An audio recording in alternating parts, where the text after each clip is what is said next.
जो अभी थोड़े दिन पहले 12 दिन की जंग हुई थी ना, उसमें भी यही दावे किए गए थे कि रात को आए B-2 बॉम्बर स्टील था और उसके बाद उनके सारे न्यूक्लियर इंस्टॉलेशन उड़ा के चले गए। अब हमने उसको बिल्कुल उसकी मिसाइल कैपेबिलिटी खत्म कर दी। ऐसा लग ही नहीं रहा कि उस जंग में कुछ कर पाए थे आप। अब भी मिसाइलें निकले जा रही हैं। जा रहे हैं। हाँ। बिल्कुल मैडम, हम टीवी हेडलाइंस के ऊपर ज्यादा जा रहे हैं। जो ग्राउंड रियलिटीज हैं उसमें आप देखें तो 6 महीने पहले भी, मैं टीवी हेडलाइन नहीं बना रही। नहीं, ट्रम्प साहब की स्टेटमेंट भी टीवी हेडलाइंस के रूप में दी जाती है। देखिए, ट्रम्प साहब के हेडलाइंस हैं और एक ग्राउंड रियलिटीज हैं। हाँ। अगर आप जैसे हमारे डिफेंस एक्सपर्ट जो हैं, he is commenting in very right manner, क्योंकि वो ग्राउंड रियलिटीज को समझ के एक लॉन्ग टर्म पर्सपेक्टिव पूरी दुनिया को दे रहे हैं और आपके माध्यम से बहुत ही सही एनालिसिस कर रहे हैं। मैं उनसे पूर्ण रूप से सहमत हूं कि अमेरिका विन विन सिचुएशन के तहत America is going for really strategically upper hand अभी अमेरिका का है निश्चित रूप से। और चाइना को, जैसे दूसरा मैं हमेशा कहता हूं कि China is having a real impact of this. उनकी एनर्जी जो फ्लो है उसमें पूर्ण रूप से कटौती हुई है। China is really struggling. और मोर इम्पोर्टेंटली कि जो दूसरे देश जो चाइना के करीब आ रहे थे, now they are thinking twice कि चाइना और रशिया के साथ जाने में मेरा लॉन्ग टर्म फायदा है या अमेरिका के साथ जाने में फायदा है। And now people are gravitating towards America. That is the biggest win. ठीक है सर, यहाँ पर अमेरिका को इतना आसानी से एडवांटेज लेने में, इतना विन लेने में, ईरान को सऊदी अरब के समकक्ष खड़ा करने की कोशिश कर रहा था चाइना। उस रीजन का, जिसे कहते हैं ना, बिग डैडी बनाने की कोशिश कर रहा था चाइना बैकिंग देकर। और आज भी अगर ये जंग इतनी लंबी वक्त तक सस्टेन कर पा रहा है ईरान, तो उसके पीछे चीन और रूस हैं, नहीं तो नहीं कर सकता था। आपको लगता है कि इतनी आसानी से ट्रम्प साहब को विन विन सिचुएशन में हासिल करने देंगे? अगर आप मुझसे पूछ रहे हैं तो जी आप ही से। जी धन्यवाद। तो चीन की कूटनीति में एक बहुत बड़ी दिलचस्प स्थिरता है। उसको चीनी परंपरा में कहते हैं चुंगयुंग ट्रुताओ, यानी कि डॉक्टर ऑफ द मीन, जो कि बुद्धिज्म के सहारे चीन ने हमारे भारत से सीखा था। तो वो उसकी स्थिति बहुत ही दिलचस्प है, क्योंकि चीन जो है वो नंबर 2 इकोनॉमी है, 23 ट्रिलियन US$ की इकोनॉमी है। पर वो अमेरिका की तरह चारों तरफ नाक नहीं बजाता है। लेकिन एक बहुत बड़ी बात मैं यहां पे ये कहूंगा कि इस वार के बाद में जो ताइवान पे चीन का अटैक होने की संभावना थी, MI5, MI6 और CIA का जो इंटेलिजेंस का रिपोर्ट आ रहा था कि 2027 में, क्योंकि 2028 में शी जिनपिंग को सत्ता छोड़नी पड़ेगी शायद, तो जाने से पहले या फिर 5 साल का, अब तो प्रेसिडेंट फॉर एवर हो गए हैं, तो वो चाहते थे कि शायद उसको अपने नाम कर ले ताइवान को।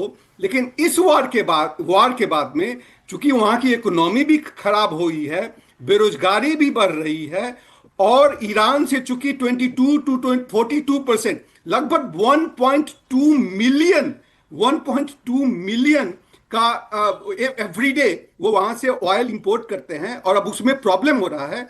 तो इसलिए वो चाहते हैं कि जल्दी से जल्दी पहले नंबर कि सीज फायर हो जाए, और पाकिस्तान के साथ में उस नाटक में वो पीछे से कन्वेनर बनना चाहते हैं, क्योंकि पाकिस्तान का रिश्ता जो है अमेरिका से थोड़ा ज्यादा अच्छा है, चीन का उतना अच्छा नहीं है। तो ये जो व्हाट्सएप ग्रुप बना करके पाकिस्तान और चीन ये प्रॉब्लम को सॉल्व करना चाहते हैं, इस बात को हमें समझना चाहिए। और सबसे बड़ी बात विजय राणा जी को भी चर्चा में शामिल करूंगी। विजय राणा जी, अगर आपके पत्रकारिता के अनुभव और जो वहाँ मीडिया इंटरप्रेट कर रहा होगा ब्रिटेन का अलग अलग तरीके से, उन सभी का समावेश करके अगर आपसे पूछूं, क्या आपको लग रहा है, क्या ब्रिटेन को भी एहसास हो गया है, अमेरिका के सहयोगी देशों को भी एहसास हो गया है कि इस जंग में अमेरिका फ्रंट फुट पर नहीं है, बैकफुट पर है, और डूबते जहाज में तो कोई सवार नहीं होना चाहता, और इसीलिए वो कह रहे हैं हम कन्नी काट रहे हैं, हमारे जहाज आते रहेंगे, अगर हम तुम्हारे साथ नहीं खड़े होंगे तो हमारे जहाज आते रहेंगे स्ट्रेट ऑफ हॉर्मुज से, तुम अपना देखो। नहीं, देखिए, यहाँ के जो अखबार, यहाँ का जो मीडिया है और यहाँ के जो एक्सपर्ट्स हैं, वो लगभग एक बात पर तो सब सहमत हैं कि इस युद्ध में ईरान की जो कैपेबिलिटीज थी, चाहे वो उनकी न्यूक्लियर कैपेबिलिटी हो, चाहे वो उनकी ऑयल इंफ्रास्ट्रक्चर हो, और उनकी इवन लीडरशिप कैपेबिलिटीज को बहुत भारी धक्का लगा है। तो इस बात को लेकर के यहाँ कोई कहना चाहिए कि कंफ्यूजन नहीं है कि ईरान की जो स्थिति है वो बहुत कमजोर हुई है, और अब ईरान अपने जो कार्ड्स है उस तरह से नहीं खेल पाएगा जैसा कि वो इस युद्ध से पहले खेला करता था। आपको हमें ये नहीं भूलना चाहिए कि जो पश्चिम की और इजराइल की जितनी भी मुश्किलें हैं उसके केंद्र में ईरान की भूमिका रही, चाहे वो हमास को उसका समर्थन हो, चाहे लेबनान में हिजबुल्लाह को उसका समर्थन हो, और हुतियों ने भी इस युद्ध में अपनी एक भूमिका निभाने की कोशिश की है। तो ईरान की ये जो न्यूसेंस मेकिंग कैपेबिलिटी थी खासतौर से इजराइल की तरफ डायरेक्टेड थी, और ये बात भी सच है कि सारा पश्चिम की जो सहानुभूति है वो इजराइल के साथ है इस सारे युद्ध में। तो कुल मिलाकर के यहाँ इस बात को लेकर के कोई शक व शुबा नहीं है कि ईरान को बहुत भारी आघात ठीक, लगा ईरान है। को और यदि नुकसान हम पहुंचा है ट्रम्प तो के फिर अमेरिका का exaggeration साथ नहीं क्यों नहीं दे रहे? हाँ, लेकिन धोखा ये क्यों भी दे रहे हैं बात सही अमेरिका है, को? जब ये भी आपको बात मदद सही की है जरूरत होती है तो ले लेते हैं, और जब हाँ, आज लेकिन अमेरिका को बेचारे को जरूरत पड़ी तो नाटो से लेकर ये यूरोपियन यूनियन तक सब कह रहे हैं कि अपनी लड़ाई खुद लड़ो भाई। ये एक बहुत महत्वपूर्ण सवाल है नेटो का। देखिए, नेटो की जो सारा मिलिट्री इंफ्रास्ट्रक्चर बैकअप और फाइनेंशियल्स थे वो अमेरिका के ऊपर बहुत भारी डिपेंडेंस थी।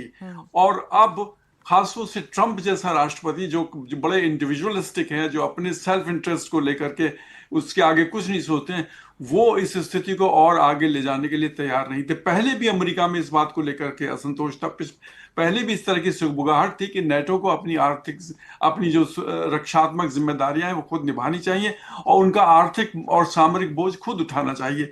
ये बहुत लंबे समय से ये अंतर भावना थी, गुपचुप पर पर्दे के पीछे इस पर चर्चा भी अक्सर होती रही है, लेकिन अब ट्रंप ने बिल्कुल साफ उजागर कर दिया है कि हम आपका रक्षात्मक बोझ उठाने के लिए, आर्थिक बोझ उठाने के लिए तैयार नहीं है, नेटो का भविष्य चाहे कुछ भी क्यों ना हो।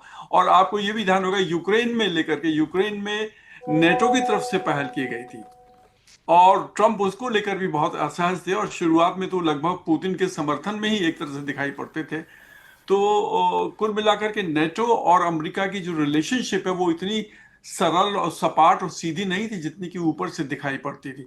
तो उसमें अंदरूनी एक खींचातानी थी, कश्मकश थी, वो ट्रंप ने फोरफ्रंट पर ला करके रख दिया। और ये सब खुलेआम सवाल है, यहाँ पर बहुत बड़े पैमाने पर चर्चा हो रही है नेटो का भविष्य इस युद्ध के बाद क्या होगा। ठीक है।